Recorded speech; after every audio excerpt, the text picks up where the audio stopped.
और दोनों के बीच में जो सुधार की आवश्यकता होती है, परिमार्जन की आवश्यकता होती है, उसको महिष कहते हैं। ये तीन शक्तियां होती है। इन्हीं तीनों के बीच में हमारा समाज सुंदर बनता है। इन तीनों का सामंजस्य नहीं ठीक हुआ, ये तीनों जहां उपलब्ध नहीं होते हैं, वहां पर समाज विकृत होता है। आज के 10-20 वर्ष पहले समाज में सामंजस्य था। अनायास ही बच्चे खेत में जाते थे, खेतों में मटर की फलियां तोड़ रहे हैं, चने की फूट ले रहे हैं, गन्ने के खेत में गन्ना खा रहे हैं, घर के आसपास में बाग बगीचा है तो फल देख रहे हैं, घर में गाय है तो गाय का दूध कहां से आता है वो देख रहे हैं। अब बच्चों को ये सब पता ही नहीं है। संगत और वातावरण इस कदर से विकृत होते जा रहा है कि जहां पर हमें प्रकृति के साथ होना चाहिए, जिससे हमारा जीवन निर्मित हुआ, जिस समाज से हमको पोषण मिल रहा है, उससे हम दूर होते जा रहे हैं। सदगुरु कहते हैं, जासो नाता आदि का बिसर गया सो ठौर, अब 84 के बस परे कहे और क्या हो। हम पानी पीते हैं, शुद्ध जल का ज्ञान होना चाहिए। हमें ऑक्सीजन चाहिए, शुद्ध हवा चाहिए, उसका ज्ञान होना चाहिए। धूप चाहिए, उसका ज्ञान होना चाहिए। और इसलिए हमारे वेदों में, श्रुतियों में, स्मृतियों में इनको देवता कहा गया। वायु जमौनी वरुणा शशांका प्रजापतिस्तम प्रपितामहश्च, नमो नमस्ते सहस्रकृत्वा पुनश्च भूयो भी नमो नमस्ते। वायु देवता है, यम देवता है, अग्नि देवता है। अब इनसे सबसे हम बचने लगे। कपड़े पहनते हैं लोग, पूरा शरीर ढक लेते हैं, पूरा शरीर या तो नग्न रखते हैं। शरीर में थोड़ी धूप लगनी चाहिए। बाहर 1-2 घंटा अपने खेत में जाएंगे, हवा लगेगी, शरीर मजबूत होगा। अभी कोरोना पीरियड में लोगों ने समझा कि हवा की औकात क्या होती है। एक सिलेंडर ऑक्सीजन के लिए कितना तड़फे लोग, और बड़े बड़े पद पर बड़े बड़े पैसे वाले हो करके भी इसके लिए तरस गए और मर गए। बीमार पड़ने पर आदमी को सबसे पहले ऑक्सीजन लगाया जाता है या ग्लूकोज का पानी चढ़ाया जाता है। अगर ठीक से हम पानी को समझते, ये पानी की पूजा क्यों होती है, नदियों की पूजा क्यों होती है। घरों में सुबह उठते उठते एक परंपरा है, भगवान शंकर के ऊपर हम जल चढ़ा देते हैं। एक लिपि है, साहित्य है, उसका अर्थ यह होता है कि हमें सुबह उठते उठते एक लोटा पानी पीना चाहिए। सुबह उठते उठते हम चाय पीते हैं, नई संस्कृति है। पहले ऐसा नहीं करते थे, उसको बोलते जा रहे हैं। सदगुरु कहते हैं, जासुन नाता आदि का विसर प्रयासो। बच्चों को दूध तो चाहिए, लेकिन दूध कहां से आता है उसका उनको ज्ञान नहीं है। उसका ज्ञान नहीं है तो आइंस्टीन, न्यूटन के सिद्धांत पढ़ करके उनको जिंदगी में क्या मिलेगा। आश्रम पर एक परिवार आया हुआ था लखनऊ से, तो बच्चों को ये हमारी बातचीत से कोई रस नहीं होता है, इसलिए बच्चों को गुरु की आवश्यकता नहीं है। बच्चों को एक सुंदर भाव की आवश्यकता होती है। माता पिता अपने जंजाल की बातें बतला रहे थे। बच्चे को मैंने देखा कि उब रहा है, तो फिर बच्चे को लेकर के मैं आश्रम के परिसर में, मैंने उससे कहा कि चलो तुमको मैं बगिया दिखाता हूं। आम्रपाली के आम के पौधे लगे हुए, बहुत बड़े नहीं होते हैं, आपके सिर के बराबर होते हैं।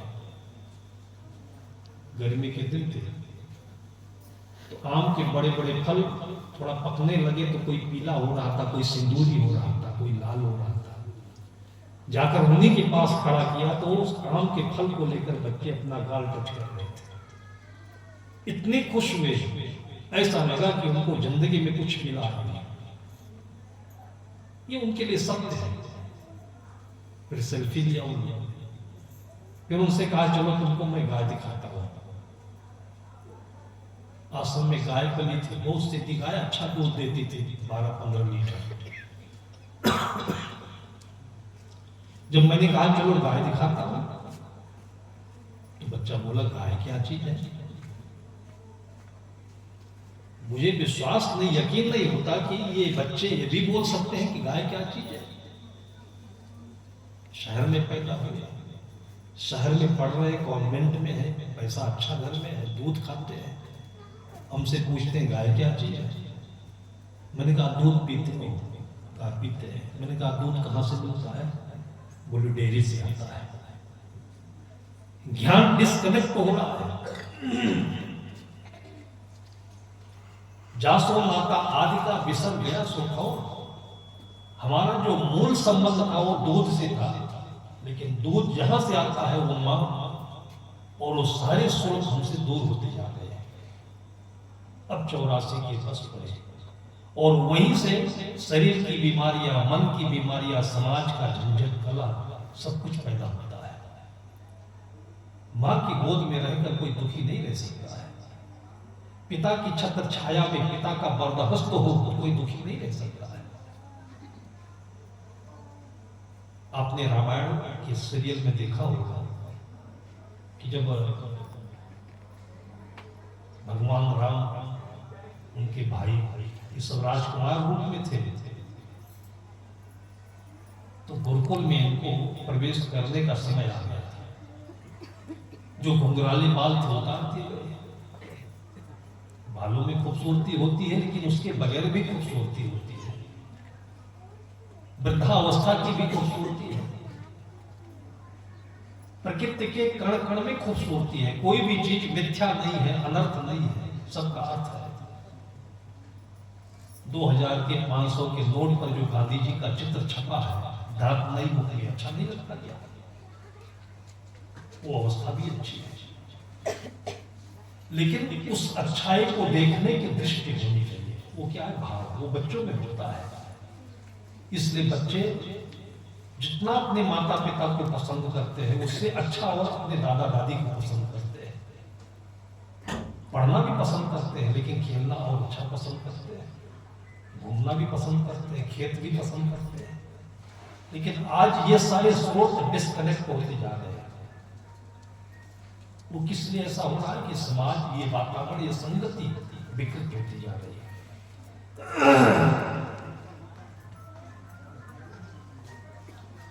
उसने कहा गाय किसे कहते हैं?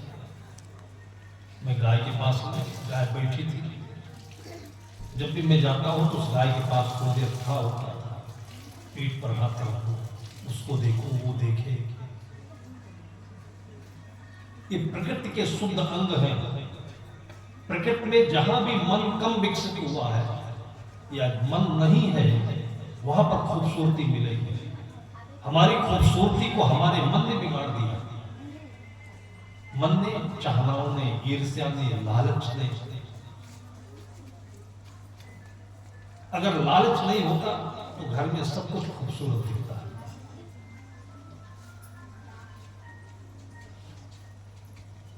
मैंने गाय के पास उसको खड़ा किया तो 3 चक्कर लगाया गाय के। वो पूछता है कि साहब ये दूध कहां से आता है?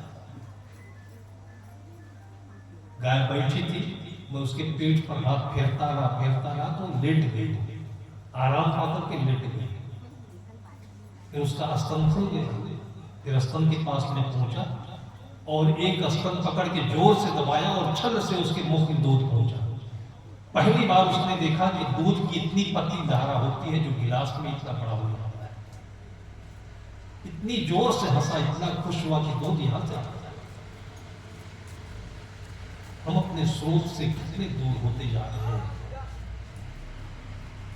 और ये उस घर की बात है जहां माँ अभी पढ़ी लिखी नहीं थी, और जहां माँ पढ़ी लिखी हो गई है वहां तो और विडंबना है। माँ को अपने बेटों के पास बैठने का समय नहीं है, ऑफिस जाना है। पति पत्नी दोनों नौकरी कर रहे हैं, फिर भी पैसा पूरा नहीं पड़ रहा है, तो बच्चे कहां चले जाते हैं? बच्चों की मां बनने को कोई राजी नहीं, बच्चों की पिता संरक्षक बनने को कोई राजी नहीं, समझ नहीं। और यही जिंदगी है। आज रेमंड के इस बादशाह को इस कदर दुर्दशा देखने को क्यों मिली कि बच्चे को उसने कॉन्वेंट में पढ़ाया, अपनी गोदी में नहीं पढ़ाया, किसी साधु संत के बर्दाश्त के छाया में नहीं पढ़ाया। गलती तो कहीं न कहीं चूक अपने से हुई थी, और वो चूक धीरे धीरे व्यापक होती जा रही है। आज कल्पना करें कि ये संत गुरुजन नहीं होते, या भक्त लोगों का समूह नहीं होता, ये चर्चाएं कौन करता? और ये चर्चाएं तब आम थी, अभी तो इसमें आप लोगों ने बड़ा पैसा लगाया होगा। और उस समय में दादा दादी खाने से पहले या खाने के बाद शाम के समय में जब बैठते थे, तो हर बच्चे खुशी खुशी जाकर कहते थे कि दादा कहानी सुनाओ, किस्से सुनाओ। और इतने बड़े बड़े किस्से कि सुनते सुनते बच्चे के 12 बज जाए रात्रि के, और फिर सो जाए। छोटी छोटी बच्चियां कहती थी मीरा का भजन सुनाओ। जब तक मीरा के भजन न सुने, मीरा है मेरा नाम, मेरा मन लगे फकीर में, जब तक ये भजन नहीं सुने तब तक बच्ची को नींद नहीं आती। यशोदा हरि को पालने में झुलावे दुर्गा में, ये हम लोग अभी भी पढ़ते हैं सूरदास जी की कविता में कि अपने बेटे को दूध पिलाते समय लोरियां गाती थी, सुनाती थी, गीत गाला करती। और ये ज्ञान उसके रग रग में, नस नस में समाता था, जो बड़े होने पर विकसित होता था, सब कुछ सुन लेता था।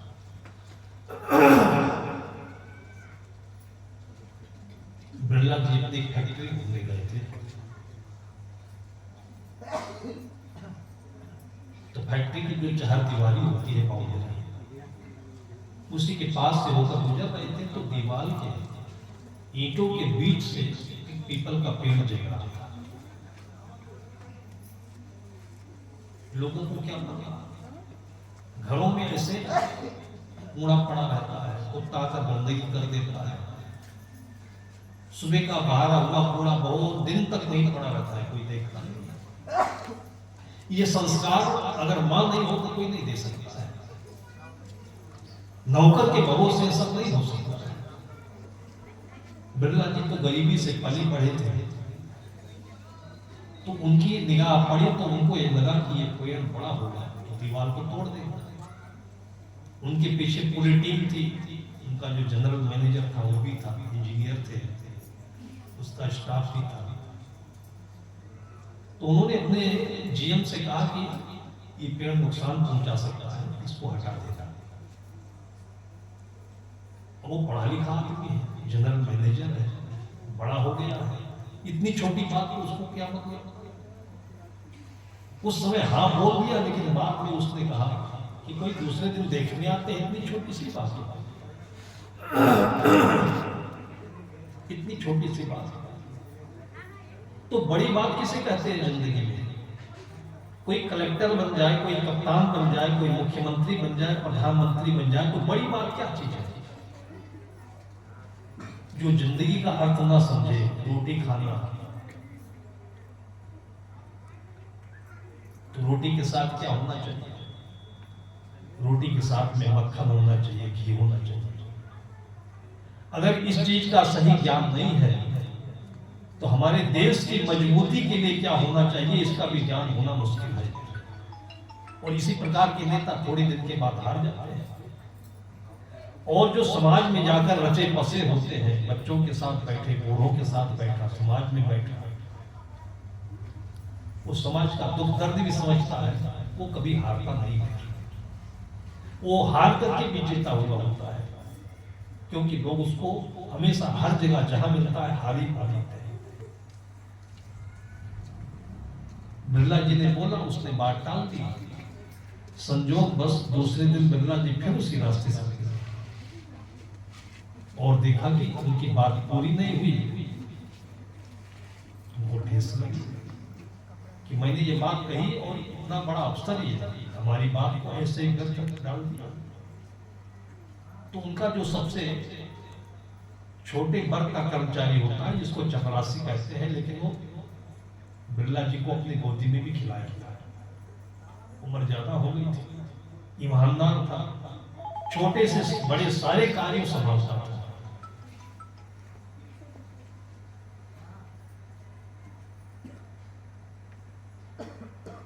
उसको बिरला जी ने कहा कि रामू तुम इसको हटा सकते हो? उसने कहा हटा दूंगा। जो जनरल मैनेजर थे वो भी हिंदू थे, जो चपरासी है वो भी हिंदू। कहते हैं पीपल का पेड़ कभी उखाड़ा नहीं जाता है। पेड़ तो किसी चीज का उखाड़ना नहीं चाहिए। क्यों नहीं चाहिए? कि पेड़ों से हमें पोषण मिलता है। ये पेड़ पौधे वनस्पति हमारे फेफड़े हैं।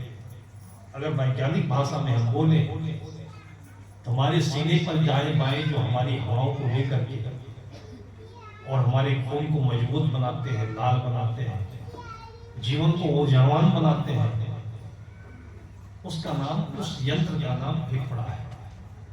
और बाहर प्रकृति में उसको हम वृक्ष कहते हैं, वनस्पति कहते हैं। इसलिए वनस्पतियों की पूजा होती है हमारी भारतीय परंपरा में। इनको उखाड़ा नहीं जाता है, इनको लगाया जाता है। तो जीएम ने सोचा कि इतना बड़ा आदमी और पीपल के पेड़ को, इतनी छोटी बात को भी ये इतना महत्व दे रहा है।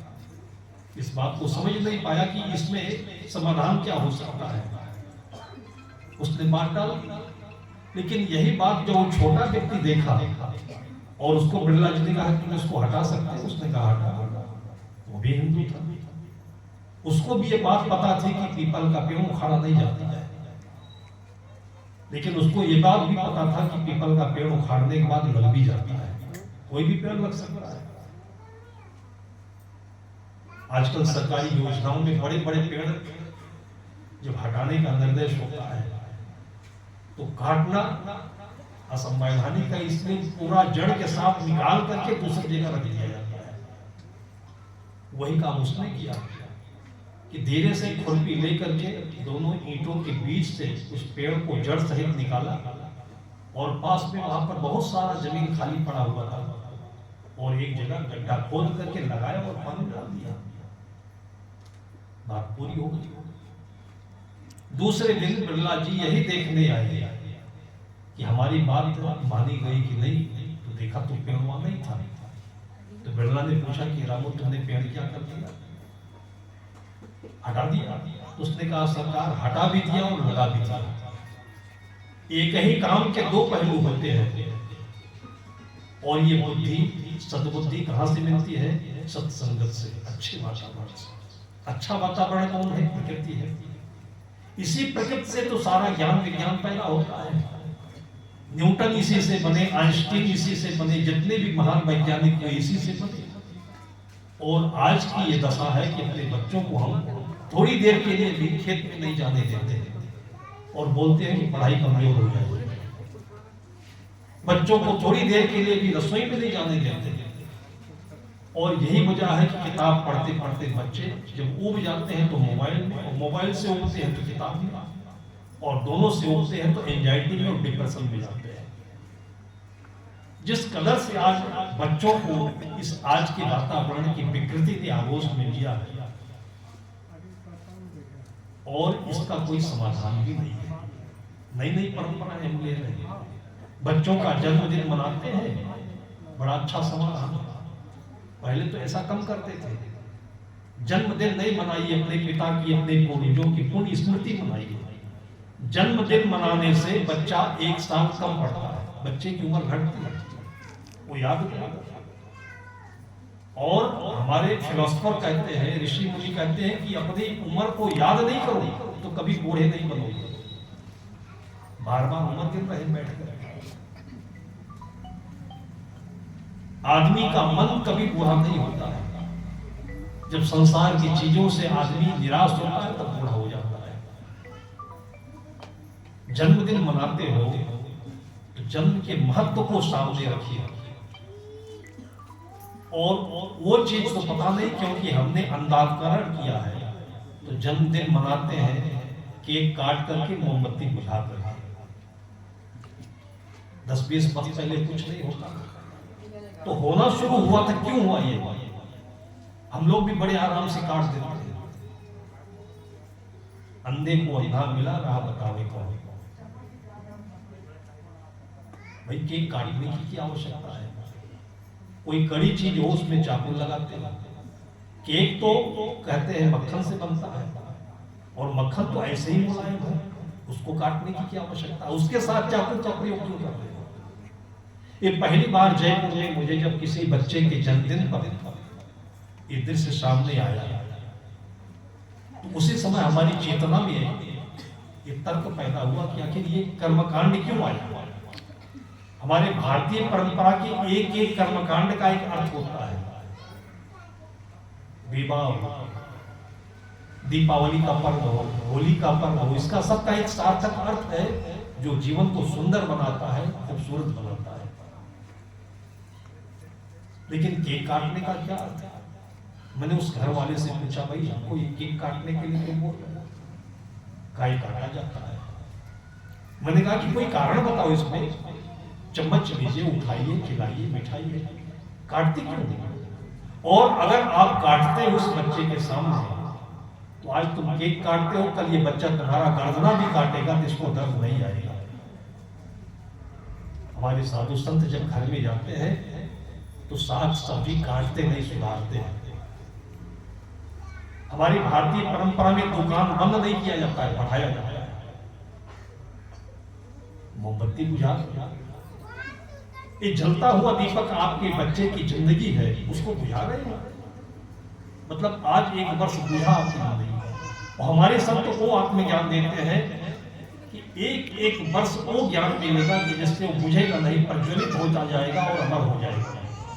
उसको अमरता का बोध है। इसको संगत का असर कहते हैं, प्रभाव कहते हैं। सदगुरु कहते हैं कि संगत कीजिए साधु की।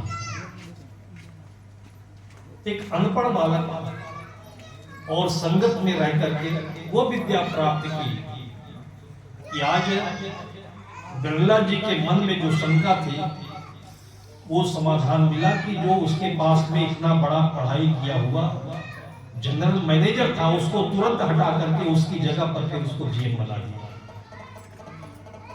अगर आपके भीतर में, आपके बाहर में ये सुंदर वातावरण होगा तो आपके बच्चे, आपका जीवन जहां भी होगा वो सारी उलझनों का, सारी समस्याओं का समाधान वही तत्काल से कर देगा, क्योंकि जीवन सुख और दुख दोनों का संगम है।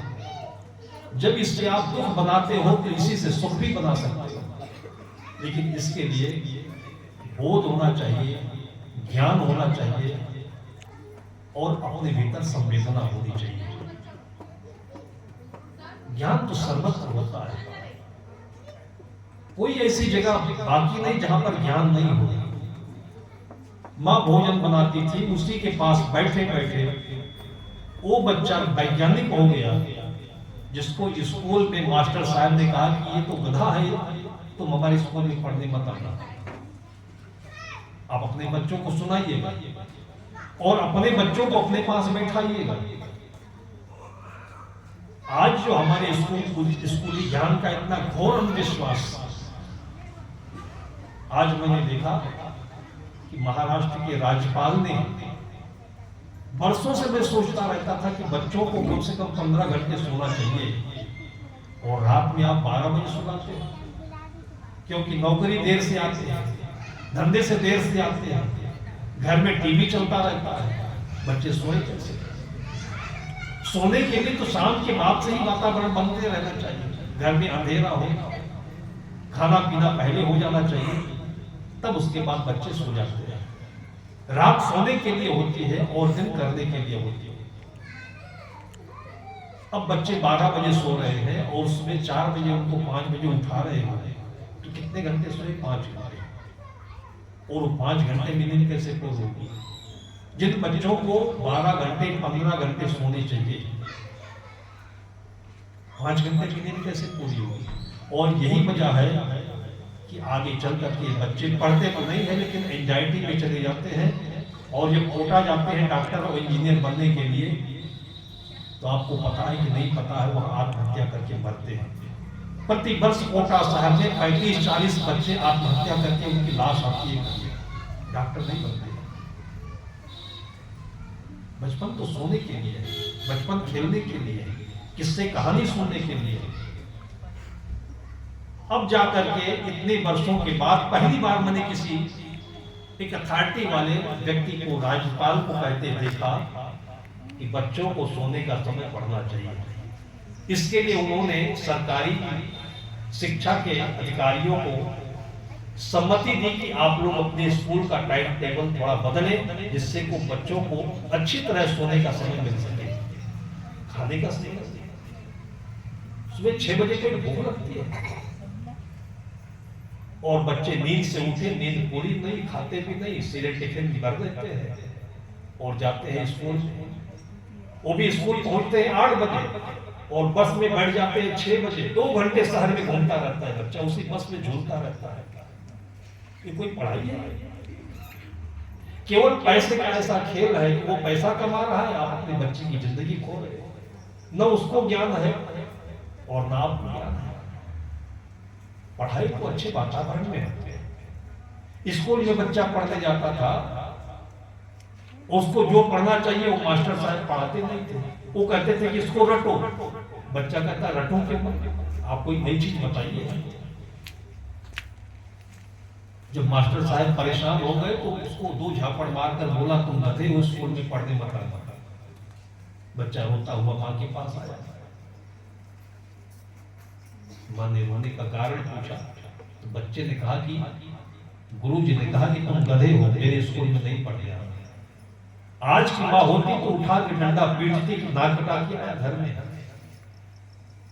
मैंने देखा है कि 2% नंबर अगर बच्चे के कम पड़ गए, जो बच्चे की सहेली थी उसके नंबर 92% थे और उसके बेटी के नंबर 90% आ गए, और जो तरीके से टॉर्चर किया मां ने उस बेटी का, 90% नंबर में टॉर्चर किया। ये आज की माओ की कहानी है। उस मां ने अपने बेटे को गले लगाकर बोला कि बेटे तू गधा नहीं, मेरा लाल है, अगर वो नहीं पढ़ा सकते तो मैं पढ़ाऊंगा। और जो दिल मिल गया उस बच्चे को, उसी दिन से इतने आराम में आ गया, उसी आराम से बच्चे की जिंदगी में ध्यान शुरू हो गया, और ध्यान के बाद ध्यान मिलता है।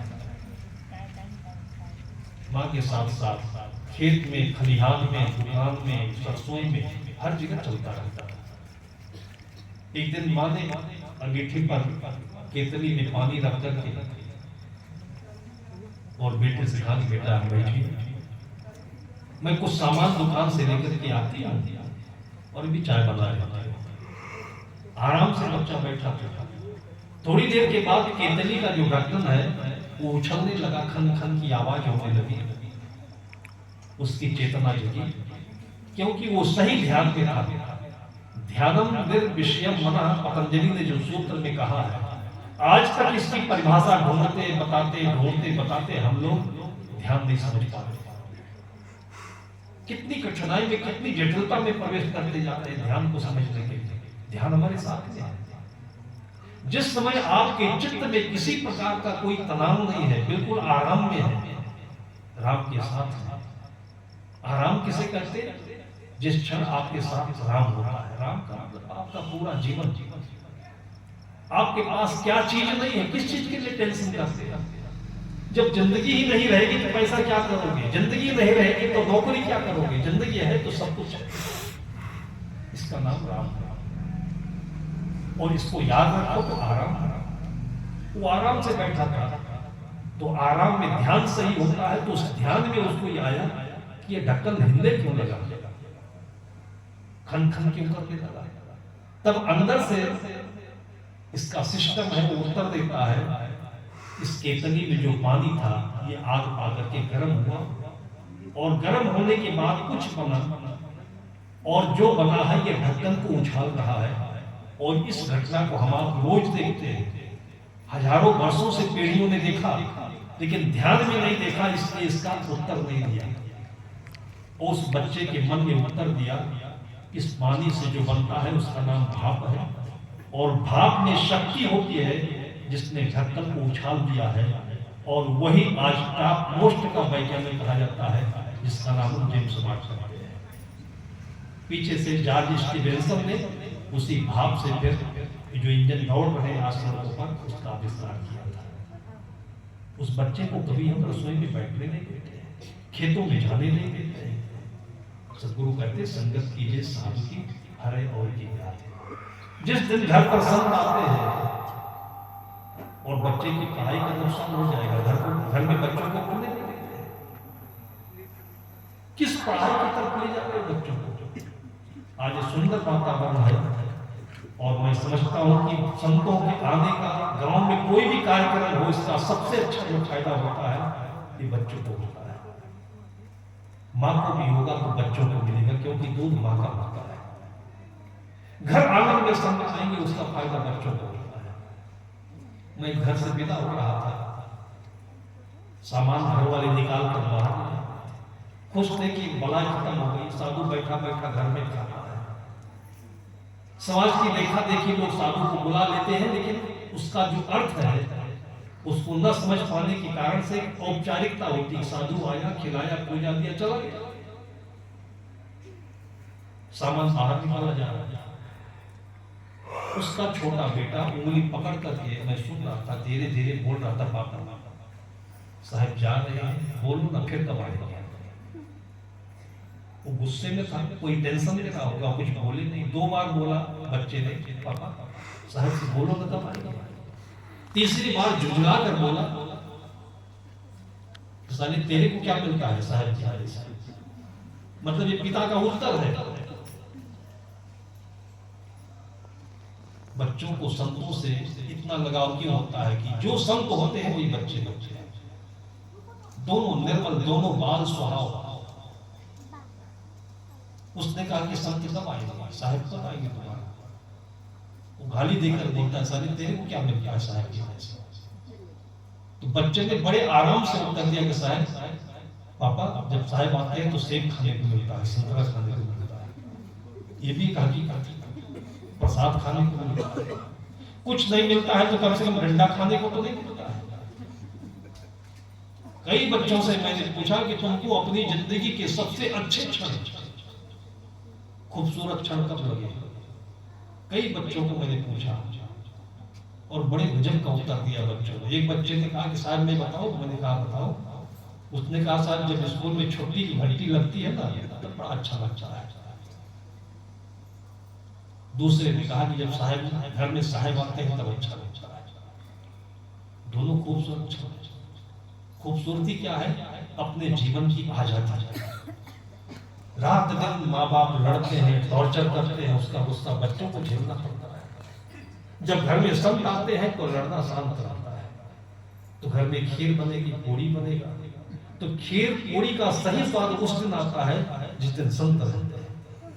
और या तो आश्रम पर जाते हैं, इसलिए कहते हैं कि आश्रम पर जो भंडारी का प्रसाद बनता है ना, बहुत स्वादिष्ट होता है, क्योंकि तनाव मुक्त होकर के उसको खाते हैं।